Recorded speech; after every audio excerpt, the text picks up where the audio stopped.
কেন্দ্রীয় মহানগরের সংগ্রামী নেতৃবৃন্দ, সংগ্রামী তৌহিদি মুসলিম জনতা, উপস্থিত সংগ্রামী ঢাকাবাসী, আসসালামু আলাইকুম রহমতুল্লাহি ওয়া বারাকাতুহু।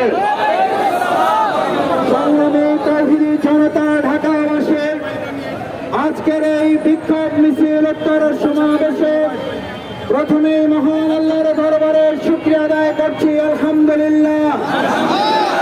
আমরা আজকে পবিত্র মাহে রমাদান আগমন উপলক্ষে বাংলাদেশ জামাত ইসলামীর পক্ষ থেকে ঢাকাবাসীকে জানাই আন্তরিক সালাম এবং শুভেচ্ছা।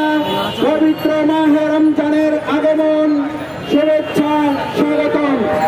সম্মানিত ঢাকাবাসী ভাই এবং বন্ধুগণ, বাংলাদেশ জামাত ইসলামী জনগণের আন্দোলন করে জনগণের অধিকারের ব্যাপারে সচেতন ভূমিকা পালন করে বিধায় পবিত্র মাহে রমাদানের প্রত্যেকে মুসল্লি, প্রত্যেকে রোজাদার যেন ঠিক মতো তার সাহরি, ঠিক মতো তার ইফতার রমজানের সাথে সম্পৃক্ত দ্রব্যমূল্যের ঊর্ধ্বগতি না ঘটে এবং যে মূল্যের ঊর্ধ্বগতি হয়েছে তার যেন লাগাম টানা হয়। তার জন্য বাংলাদেশ জামাত ইসলামী আজকের এই বিক্ষোভ মিছিল এবং সমাবেশের আয়োজন করেছে।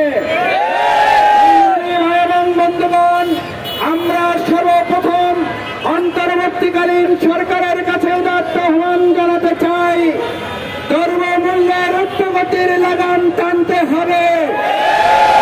মুসল্লিদের রোজা রাখা সহনশীল করতে হবে।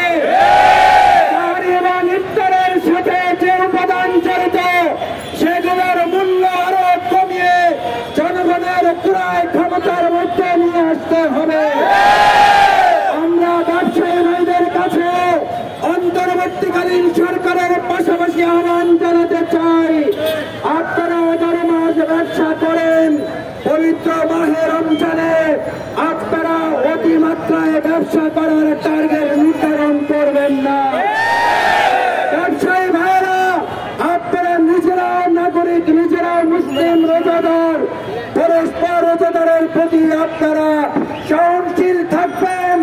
রোজাদার হিসাবে আপনারা অন্য রোজাদারদের প্রতি সহানুভূতিশীল ভূমিকা পালনের অংশ হিসাবে ব্যবসা করার লক্ষ্যে দ্রব্যমূল্যের ঊর্ধ্বগতি না ঘটে সেদিকে ব্যবসায়ী নেতৃবৃন্দ খেয়াল রাখবেন, আমরা আহ্বান জানাই। সংগ্রামী ভাই এবং বন্ধুগণ, এই নতুন বাংলাদেশ যে শহীদদের মাধ্যমে আজকে পেয়েছি, যে আহত বন্ধুত্ব বরণকারী নতুন স্বাধীনতা যোদ্ধাদের কারণে পেয়েছি, বর্তমান অন্তর্বর্তীকালীন সরকার রমজান উপলক্ষে বিশেষভাবে শহীদ পরিবার, আহত বন্ধুত্ব বরণকারী নতুন স্বাধীনতা যোদ্ধা পরিবারগুলোর দিকে যেন তারা খেয়াল রাখে, যে আহ্বান দেয়। সংগ্রামী এবং বন্ধুগণ, ভোট জুয়া এবং হলুদ খেলার সহ বিশেষ করে সামাজিক যোগাযোগের মাধ্যমে অশ্লীল ছবি প্রচার করা বন্ধ করতে হবে।